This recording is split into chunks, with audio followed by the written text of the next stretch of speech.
Saudara-saudara, pertama saya ingin menyampaikan terima kasih atas kehadiran kawan-kawan mencatat dan juga melakukan banyak kegiatan.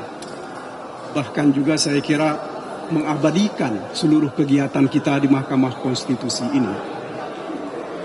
Apa yang kita harapkan adalah bahwa seluruh kegiatan kita di Mahkamah Konstitusi ini nanti akan merupakan satu rangkaian dari sejarah dalam membangun peradaban hukum yang adil berdasarkan kebenaran.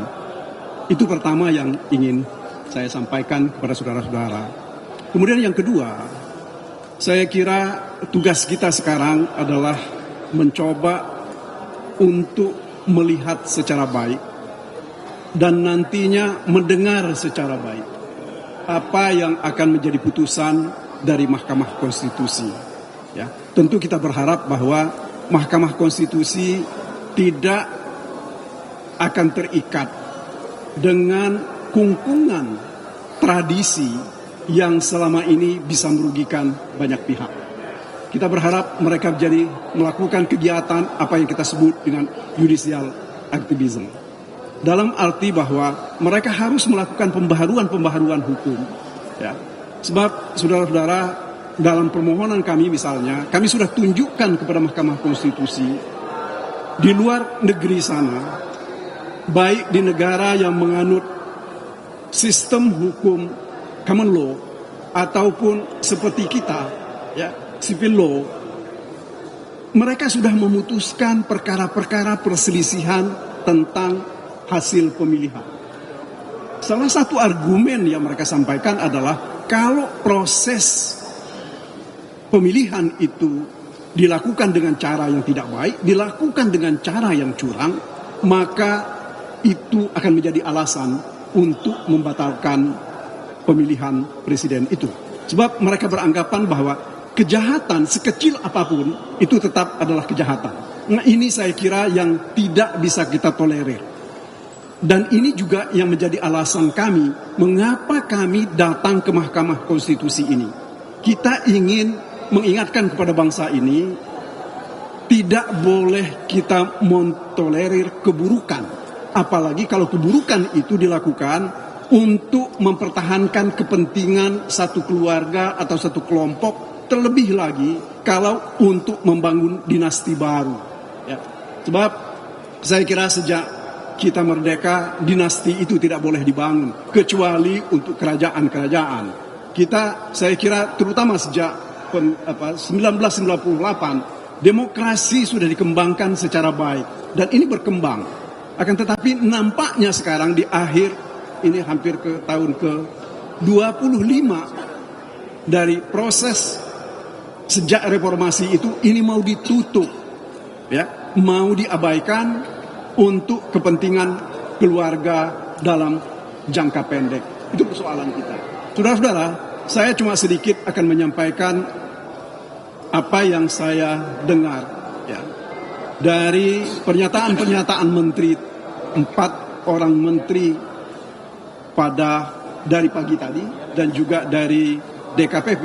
Satu hal yang saya kira cukup jelas dalam nalar kita, mereka mengemukakan ada pembagian bansos yang dilakukan oleh presiden, ya, dan itu di luar yang merupakan program dari Kementerian Sosial.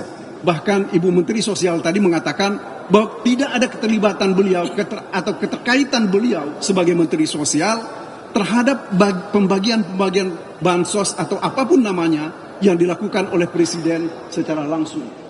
Apalagi pembagian yang dilakukan oleh presiden itu tidak didasarkan pada program yang sudah ditetapkan oleh APBN dalam programnya menteri.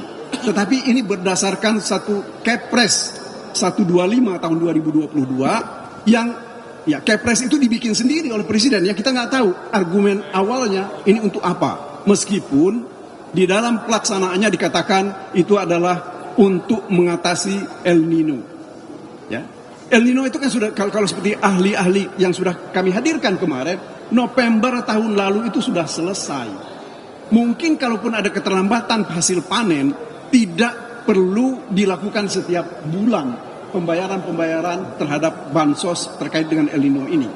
Kemudian saudara-saudara, khusus terhadap bansos, dalam praktek yang terjadi selama ini dan sesuai dengan aturan yang ada, bahwa itu dilakukan oleh Kementerian Sosial dalam waktu setiap 3 bulan. Ya. Tidak seperti yang terjadi sekarang, itu dilakukan setiap bulan, sejak bulan Oktober, November, Desember, Januari, dan Februari. Apa maknanya ini bagi kita? Bagi kita yang berakal sehat, mestinya kita katakan bahwa ini mencederai akal sehat kita kalau dikatakan ini tidak ada hubungannya dengan proses pilpres dan pemilihan-pemilihan yang lain. Saudara-saudara, saya kira ada satu hal lagi yang saya kira yang patut kita catat, bahwa ada penyimpangan berdasarkan Perpres 125 itu, di mana tidak ada keterlibatan Kementerian Sosial di dalam hal pembagiannya. Ini apa maknanya? Tentu kita, nalar sehat kita akan mengatakan bahwa Ibu Menteri ini tidak ingin dilibatkan. Ya, karena ini barangkali bisa saja argumentasinya atau paling tidak asumsi saya bahwa kalau Ibu Menteri ini tahu dan terlibat, berarti bansos itu juga mesti dibagi untuk kepentingan partainya Ibu Menteri atau siapa yang didukung oleh Ibu Menteri. Nah, sementara sekarang kalau dari kemarin saksi-saksi kami mengatakan bahwa di Jawa Tengah itu ada 7 kali atau 10 kali Presiden membagi-bagi bansos. Bahkan kalau saudara-saudara saya ingat betul ada tulisan yang mengatakan bahwa selesai bagi-bagi bansos itu Bapak Presiden minum kelapa muda, ya, di Magelang bersama dengan Cawapres. Begitu juga Pak Menteri, 2 orang menteri yang mengatakan bahwa bansos ini adalah dari Bapak Presiden. Ini kan personifikasi bansos yang tidak seharusnya dilakukan. Karena bagaimanapun juga itu kan aset milik negara. Itu milik kita, kita bayar pajak. Ya, dari pembayaran pajak kita itu diberikan. Jadi saya kira itu yang bisa saya sampaikan. Satu hal lagi, Bang Mulya, mungkin ya, kita berharap bahwa ya mari kita berdoa bersama-sama nanti di dalam hati kita. Mudah-mudahan Tuhan membuka pintu hati para hakim. Mereka dijauhkan dari rasa takut. Misalnya ada ancaman-ancaman dari pihak-pihak tertentu yang akan menjadikan perkara atau mereka akan diperkarakan. Karena selama ini kita dengar dan kita tahu cukup banyak orang yang disandra dengan perkara, ya, sehingga berpihak kepada pihak tertentu. Saya kira begitu dari saya. Terima kasih atas perhatiannya. Assalamualaikum warahmatullahi wabarakatuh. Teruskan Pak Mulya. Saudara-saudara, nanti ada Saudara Henry juga, mungkin Saudara Yanuar. Ya. Saya hanya ingin menambahkan hal-hal yang sudah dijelaskan tadi oleh Saudara Magdir Ismail. Tentu kita berterima kasih untuk semua presentasi yang diberikan oleh keempat menteri. Menteri Erlangga, Menteri Menko, ya, Erlangga, Menko PMK, kemudian juga Menteri Keuangan Sri Mulyani, dan juga Menteri Sosial Risma. Nah, kalau mendengarkan semua penjelasan keempat menteri itu, saya bisa mengatakan so far so good. Baik itu mengenai BLT, mengenai El Nino, keluarga harapan, dan lain-lain. Tapi itu penjelasan yang official, yang resmi diberikan di depan menteri. Saya bertanya dalam hati saya, karena banyak pertanyaan yang tidak dijawab. Tidak semua jawaban diberikan oleh keempat menteri. Jadi ini yang buat saya menjadi isu. Sebab saya ini dulu wartawan. Ketika saya datang ke Jakarta, saya diajari oleh almarhum Mokhtar Lubis yang mengatakan, jangan hanya membaca apa yang ditulis, bacalah apa yang tidak ditulis. Kalau dalam bahasa Inggrisnya dikatakan, don't read ya what is printed, read what is between the lines. Di antara yang ditulis itu yang kita mesti baca. Nah, itu yang kita tidak dapat pada hari ini. Apa di balik itu? Ya. Jadi saudara-saudara, tadi Kemenko PMK bicara mengenai negatif externality, ya, hal-hal yang negatif ya, dari hal-hal eksternal yang negatif ya. Nah, dia bilang tidak ada itu, baik itu yang disengaja maupun yang tidak bisa dihindarkan. Jadi semua program bansos itu semua jalan seperti yang direncanakan. Tapi kan kita tidak segampang itu untuk, ya, karena kita melihat kalau kita membaca dan mendengar video yang beredar, itu Menteri Menko Erlangga tadi mengatakan semuanya fine-fine aja, nggak ada masalah. Presiden dalam menjawab pertanyaan Hakim Mahkamah Konstitusi Arief Hidayat, apakah ada pesan-pesan atau ada hal-hal yang aneh? Dia bilang nggak ada sama sekali. Tapi kan dalam memori kolektif kita sebagai anak bangsa, memori kolektif kita itu tidak akan pernah hilang. Kita melihat Menko Erlangga membagi-bagikan bansos dan mengatribusikan bansos itu pada Jokowi. Dan oleh sebab itu mesti memilih anak Jokowi. Mendak Zulkifli Hasan melakukan hal yang sama, mengatakan bansos itu dari Jokowi, dan karena itu kita mesti berterima kasih kepada Gibran. Nah, itu memori kolektif kita tidak bisa dihilangkan. Itu rekam jejak digital yang Anda akan selalu simpan, baik di laptop, di handphone, maupun di back mind kita semua. Jadi saudara-saudara, ini nggak akan pernah selesai. Penjelasan ini tentu membantu, tapi juga tidak membantu, karena tetap menyisakan banyak pertanyaan di hati kita. Jadi saudara-saudara, saya hanya ingin menjelaskan itu, karena buat saya politisasi bansos itu tidak selesai. Itu tetap ada dan harus dijelaskan secara tuntas, dan kita mesti melakukan perbaikan-perbaikan supaya tahun-tahun yang akan datang politisasi bansos itu tidak terjadi lagi seperti sekarang ini. Jadi saudara-saudara, ya, tinggal sekarang kita menunggu putusan MK yang akan dibuat tanggal 22 April yang akan datang. Apakah putusan MK itu akan membuat demokrasi, konstitusi, dan supremasi hukum ditegakkan? Apakah kejujuran, keadilan, pemilihan umum yang langsung, umum, bebas, rahasia, jujur, dan adil itu akan dihormati? Apakah kedaulatan rakyat akan dihormati? Ini yang kita tunggu dari MK. Saya tahu bahwa MK pasti mendapat tekanan, langsung atau tidak langsung. MK tidak hidup dalam ruang isolasi, tapi saya ingin memelihara optimisme. Saya ingin kita percaya bahwa sikap negarawan, sikap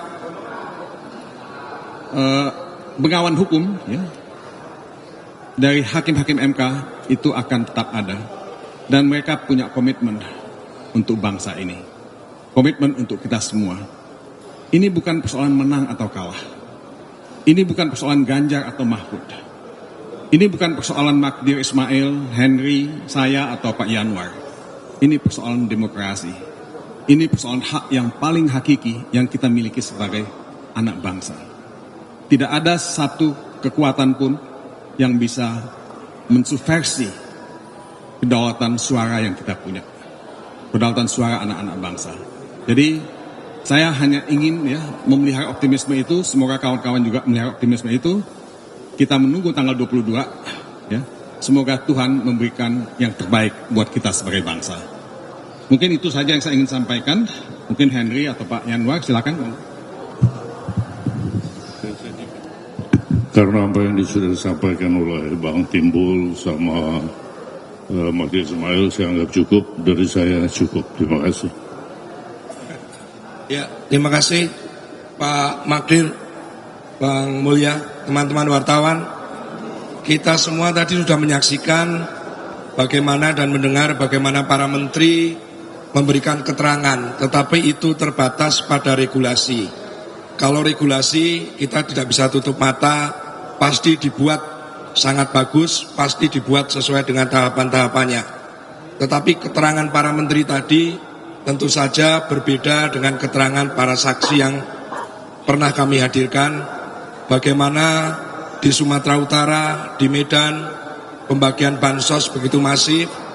Kemudian yang lebih menyedihkan lagi, pembagian beras bansos dengan karung bertuliskan Bulog, Badan Pangan Nasional, kemudian di situ ada stiker Prabowo Gibran. Nah, itu semua tentu berbeda, kontradiktif dengan keterangan para menteri, ya.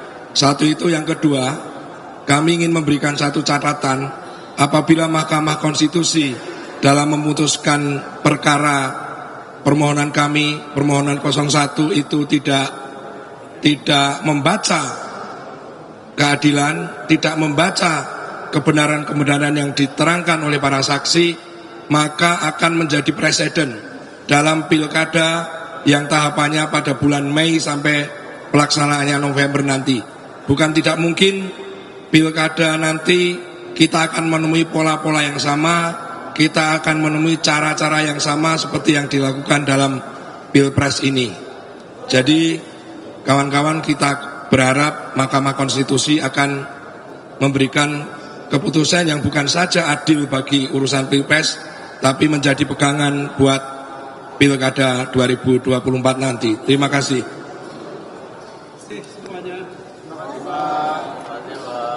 Selamat Idul Fitri bagi saudara-saudara yang merayakannya. Taqabbalallahu minna wa minkum, taqabbal ya karim.